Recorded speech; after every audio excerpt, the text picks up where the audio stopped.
In a world where shadows dance and dreams collide, a young girl named Kara finds herself on the brink of transformation. Tormented by her peers, she seeks refuge from the cruelty of her reality.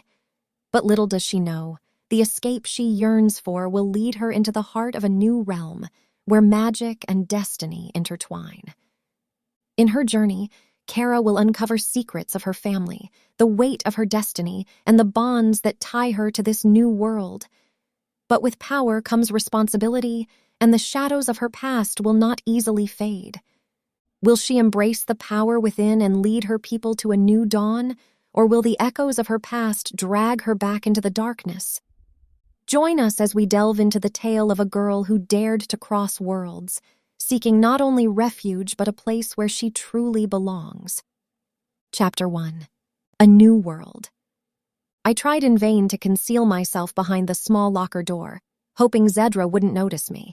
She and her lackeys enjoyed humiliating me and the other less popular kids, but she took a genuine pleasure in inflicting as much torment as possible on me. Suddenly, the locker door slammed back against the one next to it, exposing me to Zedra's full fury. "There you are, nerd! Have you got my homework ready?" Yes, I stammered. I reached into my locker and drew out the required stack of papers. Zedra snatched the papers from my hand and handed them to one of her lackeys. "I expect tomorrow's English final to be done. If I fail my final because of you, I will make sure your summer is a living hell." Before she stormed off down the hall, Zedra noticed my prized sweater. "Where did you get that horrible thing?" Before I could react, she reached out and grabbed the neck, pulling hard enough to rip the fine yarn. I stood there, stunned, as my assailant moved through the throng of students on their way to class. I couldn't believe what the cruel girl had done. It was at that moment that something inside of me broke through like a flood through a dam. Not knowing why, I slammed the door of my locker shut and ran from the school. I didn't stop running until I was well away. Once I was out of sight of the high school, I slowed to an exhausted trudge. Time passed without notice. I never looked up at my surroundings. I only let my feet carry me where they willed until, finally unable to go any farther, I collapsed. I woke later to find myself lying on a bed of moss, staring up at a full moon. I sat up instantly in fear. All around me, the woods seemed to close, the tree canopy blocking all but a few rays of moonlight. "Relax, child," came a deep, growling voice. "You are safe here, though I must admit I am at a loss as to how you came to be in my woods." I turned to the voice. The sight terrified me. Before me sat what could only be a lion, but the way it moved defied all reason. I scrambled backward, working to gain my feet. Once I rolled over so my hands could gain proper traction to assist me, I got to my feet and ran. I hadn't gotten far when I collided full speed into what could only have been a giant human-like wolf. I fell backward, dazed by the impact. I screamed in horror as the black wolf reached down and hauled me to my feet. "If we had wanted to hurt you, pup, we would have already done so. Lord Kano only wishes to speak with you." I let myself be ushered back through the woods to the place where the lion sat reading an old leather-bound book. I approached him slowly, not sure what he might do. "Please sit. I promise you will not be harmed," he said without looking up. I carefully found a soft place to sit. "Who are you?" I asked. The lion sat his book down and watched me with one good eye. The other was covered by a tattered piece of cloth. He was well built, filling out his blue armor with thick but limber muscles. His blue robe cascaded down over his shoulders, billowing slightly in the evening breeze. "My name is Kano. My lycanthrope friend is Sebastian. He is the warden of these woods and my personal guard. Now my question to you is how you come to be in my realm. I was not aware of a portal between our two worlds." I looked down to where I was wringing my hands together nervously. "I have no idea. I just ran away from my school until I came here and fell asleep." "Why did you run away from your school? An education is invaluable, cub." Kano thought for a moment until some realization hit him. To have made the walk between our two worlds, you had to be under extreme emotional stress. Your mind had to be seeking some solace from this. You also have to be gifted in some way to have made the crossing. Kano appeared to be looking intently at me with his one good eye, waiting for some answer. I wasn't sure how to answer his statement. I don't know. I was being picked on by this girl at school and she tore my sweater. I began to cry uncontrollably. I could not take it anymore. My grandmother gave me that sweater before she died. Unable to speak anymore, I simply buried my face in my hands. Kano looked up at his companion questionably. As was his usual manner, Sebastian offered no counsel in the matter. Kano stood and approached me. Now, cub, he said soothingly. He reached into his robe and pulled out a silver necklace with a blank disc suspended from it. Your family must be worried about you, cub. I think it is time for you to return home. He gently took my hands in his own massive claws and placed the pendant in them. He watched as the blank disc began to distort and slowly mold into something different. Take this and return home. When you feel the need is great, return here. But how? I looked up into Kano's deep blue eyes. You will know, cub. Just follow your heart, he said gently. I woke with a start, lying in a clearing of pine needles. It was late. I looked around the woods, searching for the lion man. Despair hit me once again, thinking the whole experience was just a dream. I looked at my watch, 9 o'clock. My parents would be furious with me. Wasting no time, I quickly gathered my book bag and made for home. I found my mother sitting at the dining room table smoking a cigarette. Where have you been? Do you have any idea what time it is?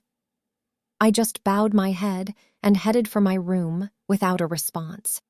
I could hear my mother telling me that she wanted an explanation after school tomorrow. In my room, I stripped out of my clothes and headed for the shower. I tried to let the water wash away the problems of the day while I tried to make sense of what had happened in the woods. I emerged from my shower, no surer what had happened than before. That night I dreamed of my grandmother, lecturing a collection of different animals. One of those animals looked like a young lion cub. Chapter 2. Discovery. I stood outside the double doors to my school.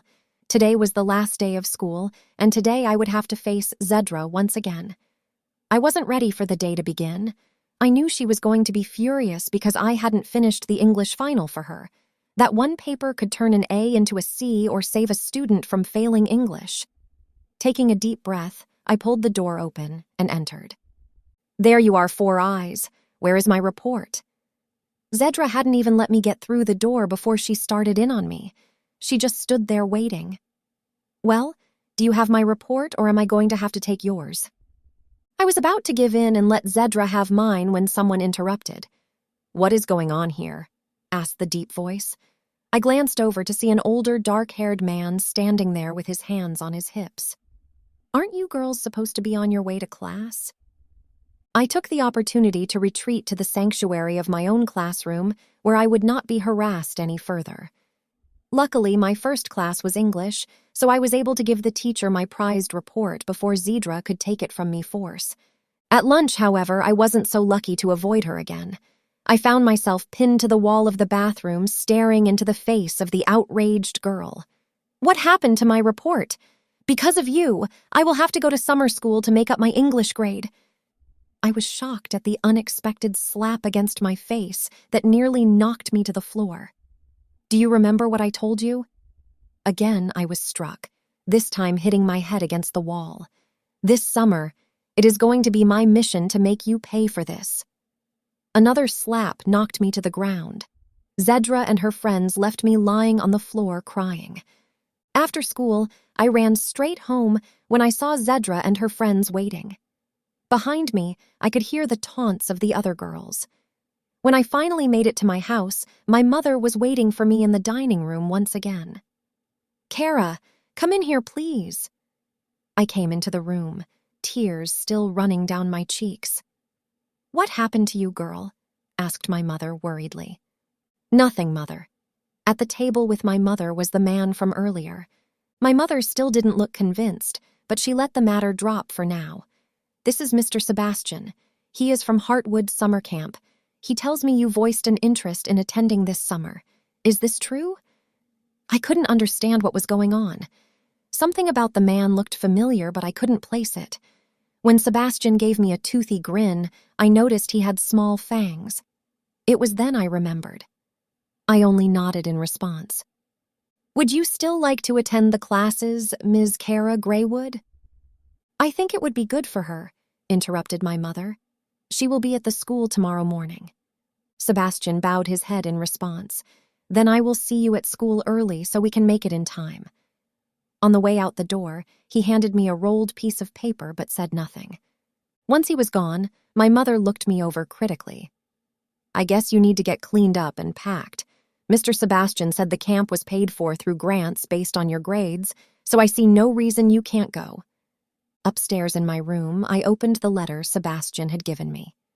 Kara, I sent Sebastian to keep an eye on you.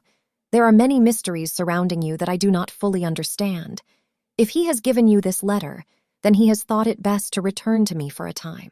You must return to the place you last saw me before the sun rises. Sebastian will be returning then, and I cannot hold the gateway open for more than an hour.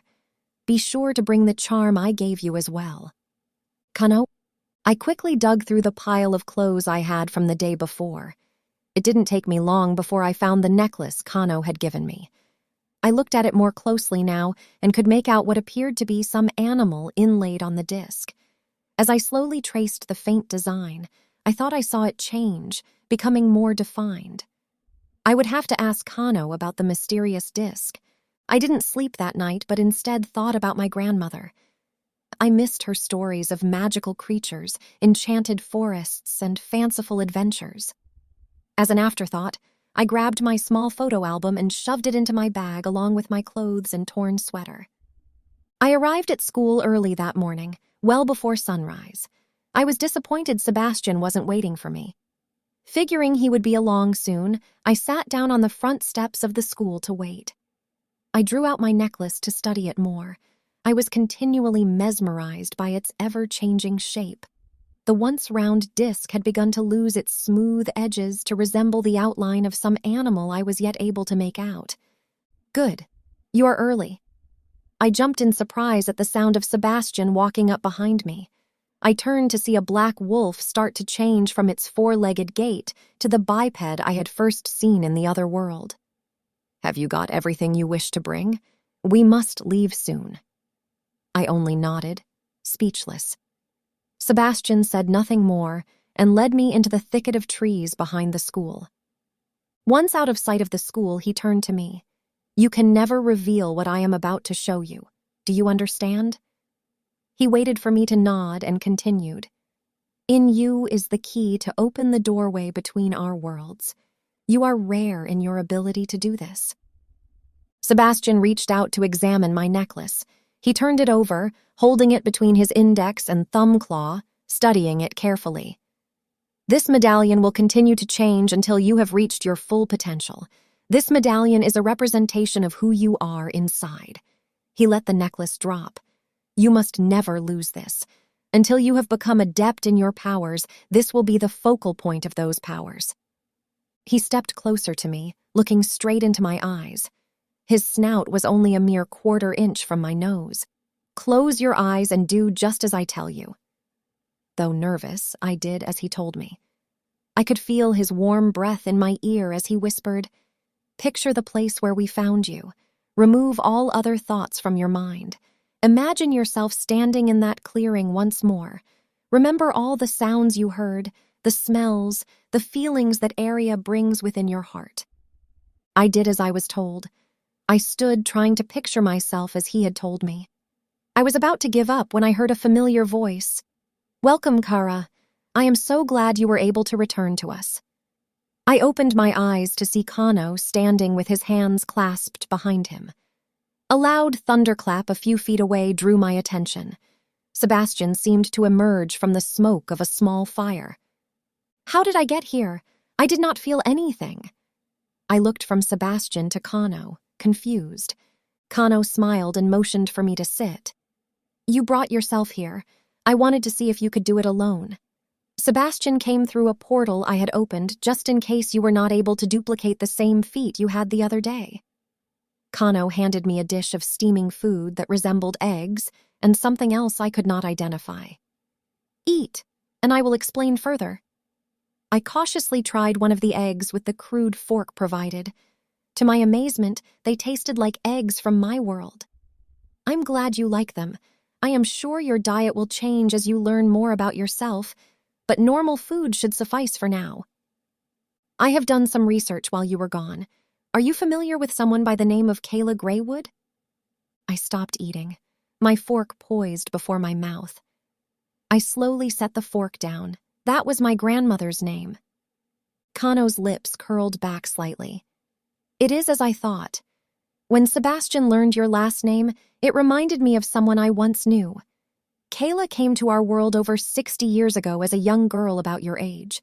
She lived in my father's estate as an orphan since nobody knew what she was or where she came from. Kano paused to motion for me to eat. You must eat. Opening gateways costs the body much energy.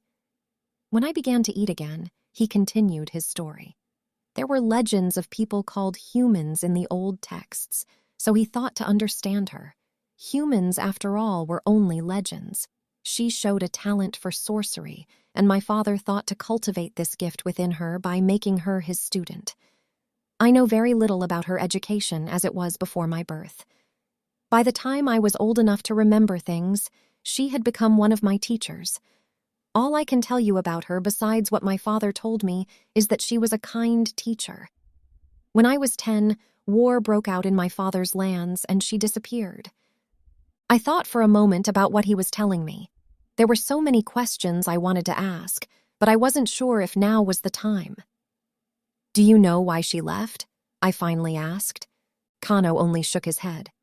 I know my father searched for years and feared she had been taken by the Blood Moon clan.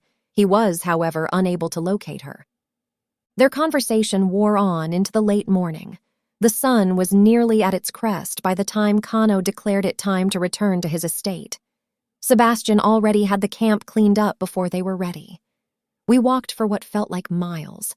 By the time we reached the walls of the estate, I was exhausted. Welcome to my home, declared Kano. We were met at the gates by two massive lion figures dressed in bright, polished armor. The guards simply pulled the huge door open to allow us to pass without ceremony. The scene within took my breath, and I froze. What lay inside were immaculately manicured gardens and stone paths. The garden appeared to be arranged at different levels that gradually climbed toward the keep they were heading for. As we walked, I saw different statues and small running streams throughout the gardens. I was only half listening to Kano as he told me about the different statues and plants we passed. Something down one of the side trails caught my eye. In the distance was what appeared to be something resembling a fox, tending to one of the smaller statues I could not quite make out. Just before we walked out of view, I saw the creature look up at me questionably. We passed an opening within a ring of hedges where two creatures fought with weapons I had never seen before. Both combatants were concealed within their armor. Only the bushy tails and red pointed ears could be seen. Both wore helms fashioned like some snarling dog. Off to the side stood another fox-like creature, his four tails swaying gently as he studied the two fighters. The only sign that he was aware of our passing was the quick glance toward us. We finally reached the main keep where two more Lowenmensk stood, watching the outlying garden intently. Neither moved as Sebastian opened the heavy wooden door for us to enter. Inside was a long, vaulted hall with stone pillars carved to resemble different creatures kneeling while holding the ceiling aloft. Each creature was expertly done to show the strain of the weight they held up. Each pillar stood opposite its twin, while the next one in succession was different in build and form. "What are these creatures?" I asked as we walked the long hall. Kano looked over at the indicated columns. Each represents the different races within the Alliance. The best I can describe them as are the wolf, fox, lion, and cougar clans. All the clans have their own estates that surround my own. All of us have lived in harmony for thousands of years. Historically, the lion clan rules them all and possesses the largest estates. My estate is the center of it all, which is why you will find all the different clans here since each sends students to learn and work. Though I control the clans, this estate belongs to all the clans since they all work to protect and build it. For as long as they reside here, they are pledged to me as pride leader of the Lion clan. You will learn about the different clans and what they are called. I belong to the Lycanthrope clan, remarked Sebastian. We best resemble the black wolves of your world. We were the second race to ally with the Lowenmensk clan over 2,000 years ago. Sebastian pointed to another pillar that was like the lions, except they were slimmer and lacked the mane of the Lowenmensk. Those were the first to ally with the Lowenmensks as they are closely related. They are called Bakaniko. The last to join us were the Huli Jing who joined us nearly 600 years ago. Again, he pointed to another pillar that resembled the creature who she saw watching the fighters. Each pillar not only represents the different clans, but the first clan leaders during the time of the alliance. They are to remind us that we all share the burden of supporting each other. They moved on until they entered a smaller hall that branched off in different directions. Kano stopped at one of the halls and bowed to me. This is where we part ways for now. I would be honored if you would join me for dinner this evening, but for now I will let Sebastian show you to your rooms. Saying nothing more, Kano made his way down one of the more elaborate halls. Sebastian led me down another hall, not unlike the one Kano had gone. At the end of the hall, we passed through a small wooden door that led to a spiraling staircase. We climbed several floors until we had nearly reached the top. Sebastian opened the door to another wider hall. I was fascinated to see the hall was carpeted in soft white sand. He led me down to the third door where he produced a key for me to unlock the small, dark-stained door. These are your rooms. They are yours for as long as you choose to live here. With that said, Sebastian left the way we had entered. We hope you enjoyed part 1 of A Kitsune's Tale.